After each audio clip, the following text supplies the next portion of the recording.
ورد عليك يا زموليكس. اتفضل يا باشا، نورت المكتبه. كنا عاوزين نشتري شويه حاجات كده للمدرسه. المدام معاك بقى تقول لك ايه عايزه.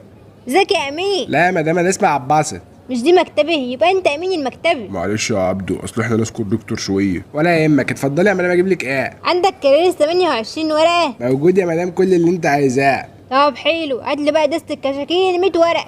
كشاكيل لا زندس، مكراريس وخلاص. يعني ايه جت على كشاكيل يا شوقي؟ ما خلاص عشان نبقى زي الناس بقى. طب مش عاوزين اقلام يا مدام؟ اه يا اخوي، هات لي دستة اقلام رصاص ودستة اقلام فرنساوي. لازمتها ايه الفرنساوي يا سندس؟ ما تجيب اقلام دمياطي وخلاص. خلاص بقى يا شوقي، يعني ايه جت على الاقلام عشان نبقى زي الناس وخلاص. ماشي يا ستي، اللي تشوفيه هتلاقي يا عم اللي عايزاه. وهات لنا لانش بوكس ايه شكلي. ما بلاش اللانشون بوكس ده يا سندوسه، بقول لك مضر. هنجيب جبنه نستو وخلاص احسن.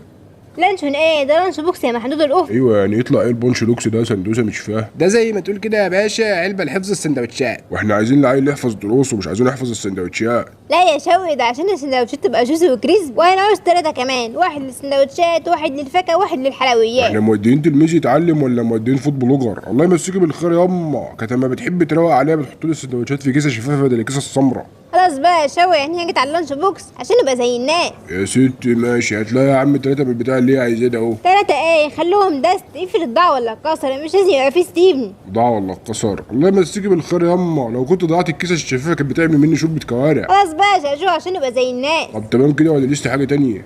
لا طبعا لسه السكول باج والراننج سوت والتول بوكس والاستيكي. استيكي؟ اقسم بالله ما انا جايب اساتك، يبقى استلف من اللي جنبه. خلاص بقى يا شوقي، ما جاتش على الاستيك عشان نبقى زي الناس. يا عم هتلاقي اللي هي عايزاه وشوف الحساب كام ينجزني. كده الحساب 1300 جنيه يا فندم. سنه دراسيه سعيده على ابنكم ان شاء الله. ابننا مين يا عم؟ احنا ما عندناش عيال. الله صحيح يا بنت يا سندس، انت مجرجراني على ملا وشي وعماله تقولي لانش بوكس وشنطه عده. احنا ما عندناش عيال اصلا. خلاص بقى يا شوقي، ما جاتش على العيال عشان نبقى زي الناس.